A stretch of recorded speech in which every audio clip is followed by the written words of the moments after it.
சித்திகளுடன் கூடிய ஞானிகள் இருக்கிறார்கள், சித்திகள் இல்லாமலும் ஞானிகள் இருக்கிறார்கள். இவர்கள் இருவரில் யார் சிறந்தவர் அல்லது யார் மிக அதிகமான மகிழ்ச்சியில் இருப்பார்கள் அப்படின்லாம் கேள்வி கேட்டீங்கன்னா, அது ஞானத்தை பத்தி முழுசா புரியாம கேட்கிறவங்க கொஸ்டினாகத்தான் இது இருக்க முடியும். ஞானம் அப்படின்னுட்டாலே அது சச்சிதானந்தம் அப்படின்னு அர்த்தம்.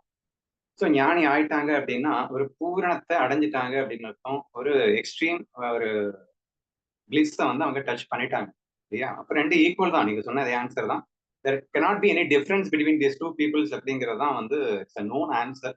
எனிவே இப்ப கேள்வி கேட்டிருக்கோம், ஏதாவது சொல்லணும் அப்படின்னு பாத்தீங்க அப்படின்னா, சித்திகளுடன் கூடிய ஞானிகள். ஒருத்தர் வந்து எனக்கு அப்பப்ப ஏதாவது கேள்வி கேட்பிட்டு மெசேஜ் அனுப்புவாங்க. அப்படி ஒரு மெசேஜ் வந்து அனுப்பிச்சிருந்தாங்க. இங்கிலீஷ்ல இருக்கு, நான் தமிழ் படித்து பேசுறேன். ஆஹ் ஒருத்தன் மிகப்பெரிய பணக்கார ஃபேமிலியில பிறக்கிறான். அவனுக்கு இறைவன் எல்லா எக்ஸலண்ட் டூல் ஐ மீன் ஸ்கில்ஸ் எல்லாம் கொடுத்துட்டாங்க.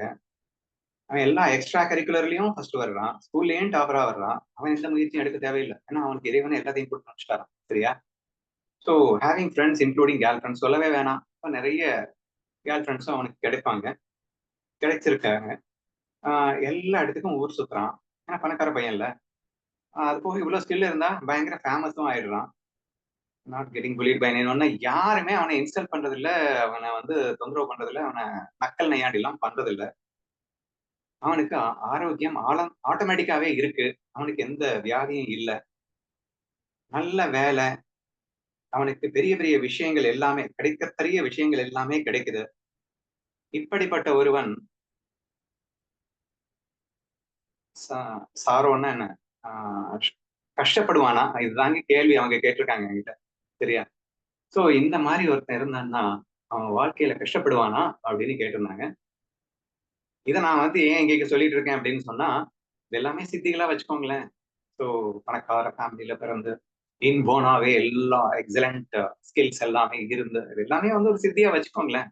ஸோ அப்படி சித்திகள் படைத்தவன் கஷ்டப்படுவானா அப்படின்னு ஒரு கேள்வி கேட்கும்போது அதுக்கு ஆன்சரை நான் என்ன அனுப்பிச்சு வச்சிருந்தேன் அப்படின்னா, கண்டிப்பா ரொம்ப பயங்கரமான சஃபரரா அவன் தான் இருப்பான்னு எனக்கு தோணுது அப்படின்னு அனுப்பிச்சிருந்தேன். ஏன் அப்படி அனுப்பிச்சேன் அப்படின்னா, இந்த வாழ்க்கைங்கிறது மாய விளையாட்டு. It's a game, it's a play, it's a fun. சரியா? அப்போ எதுக்காக பிறந்திருக்க? இந்த பிளே கிரவுண்டுக்குள்ள எதுக்காக வந்திருக்க? விளையாட வந்திருக்கு. விளையாட்டுனா என்ன? You must face lot of difficulties challenges in your life. அத வந்து அந்த டிஃபிகல்டிஸ் கஷ்டங்கள் துன்பங்கள் இதெல்லாம் வருது. அத வந்து கொஞ்சம் கூட நீ வந்து கஷ்டப்படாம அதை ஃபேஸ் பண்ற இல்லையா? அதுதான் த்ரில்லு கிக்கு.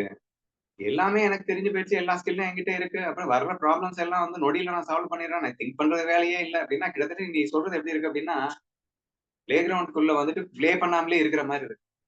அல்லது ஒரு 5 வயசு குழந்தைகிட்ட டெண்டுல்கர் கிரிக்கெட் விளையாடுற மாதிரி இருக்கு. அதுல என்னடா கிக் இருக்கு? சோ சித்திகள் நிறைய இருக்கு அப்படிங்கிறதுனால அவன் சந்தோஷமா இருந்துருவான் அப்படிங்கிற ஒரு நினைப்புல நீ கேள்வி கேட்கிற. இட்ஸ் டோட்டலி இம்பாசிபிள் அப்படின்றத புரிஞ்சுக்கோ.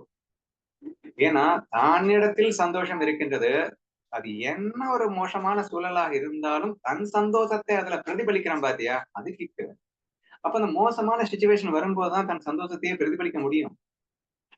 எக்ஸ்பிரஸ் பண்றதுக்கு தானங்க கேம் ஆட வந்திருக்கும். அப்ப கேமே இல்லைன்னா எப்படி எக்ஸ்பிரஸ் பண்றது? நீ சொல்றது வந்து எல்லா சித்தியும் வந்துருச்சுன்னா எனக்கு கேமே இருக்காது. அப்புறம் நான் என்ப எப்படி எக்ஸ்பிரஸ் பண்றது அப்படின்னு எனக்கு தெரியலையேப்பா. So that is not the case அப்படின்றத புரிஞ்சுக்கோ அப்படிங்கிற மாதிரி நான் பதிலா சொல்லியிருந்தேன். சோ தர்ஃபோர் என்னுடைய ஆன்சர் சிம்பிளா சொல்லணும்னா ஆன்லைன்ல ஸ்வரூப சுகத்தை டச் பண்ணிட்டான் அப்படின்னா அவன் பேரானந்தத்தை ரீச் பண்ணிட்டான். அதுக்கப்புறம்னு உனக்கு ஒரு கொஸ்டினை கேக்குறீங்க. அதுக்கப்புறம் 1000 துன்பங்கள் வந்தாலும் அதை அனாயாசமாக ஆனந்தமாக அவன் ஃபேஸ் பண்றான்ல, அதுதானே அதிக கிக்கா இருக்க முடியும். எல்லா சித்திகளையும் வச்சுக்கிட்டு இப்படி நான் எல்லாமே சால்வ் பண்ணிட்டீங்கன்னா அதுக்கு எதுக்கு ஞானம் அப்படின்னு எனக்கு தெரியல. சோ ஹேவிங் தட் பிரம்மானந்தா அது என்கிட்ட வந்தாச்சு. வந்ததுக்கு அப்புறம் என்ன செய்யணும்? எத்தனை துன்பங்கள் வந்தாலும் அதை துவம்சம் பண்ணி செல்ல வேண்டும் அப்படிங்கிற ஃபீல் தான் கிக்காக இருக்க முடியும் என்றுதான் எனக்கு தோன்றுகிறது. அப்பார்ட் ஃப்ரம் தட் அதுக்காக ஞானிகள் எல்லாம் சித்திகள் யூஸ் பண்ணது தப்புன்னு சொல்ல வரியா அப்படின்னு கேட்டா, அவங்க அவங்களுடைய சந்தோஷத்துக்காக கண்டிப்பா எந்த ஞானியும் யூஸ் பண்ணிருக்க மாட்டான். மற்றவர்களுடைய நலனுக்காக அல்லது மற்றவர்களை பக்தி பரவசத்துல ஆக்குறதுக்காக ஞானி ஆக்குறதுக்காக சம் ரேர் கேசஸ்ல அங்கங்க அவங்க யூஸ் பண்ணிருக்கலாம். பட் கேள்வி வந்து அவர் அந்த மாதிரி யூஸ் பண்ணாதான் வந்து சந்தோஷம், அப்படி இல்லைன்னா சந்தோஷம் இல்லைன்ற ஆஸ்பெக்ட்ல கேட்டீங்கன்னா அது டோட்டலி அது தப்பான கேள்வி அப்படிங்கிறது என்னுடைய பதில். ஸோ தேர்ஃபோர் என்னுடைய ஆன்சர் வந்து சித்திகள் இல்லாமல் வாழும் ஞானிகள் உண்மையில் தி கிரேட் என்பதுதான் என்னுடைய பதில்.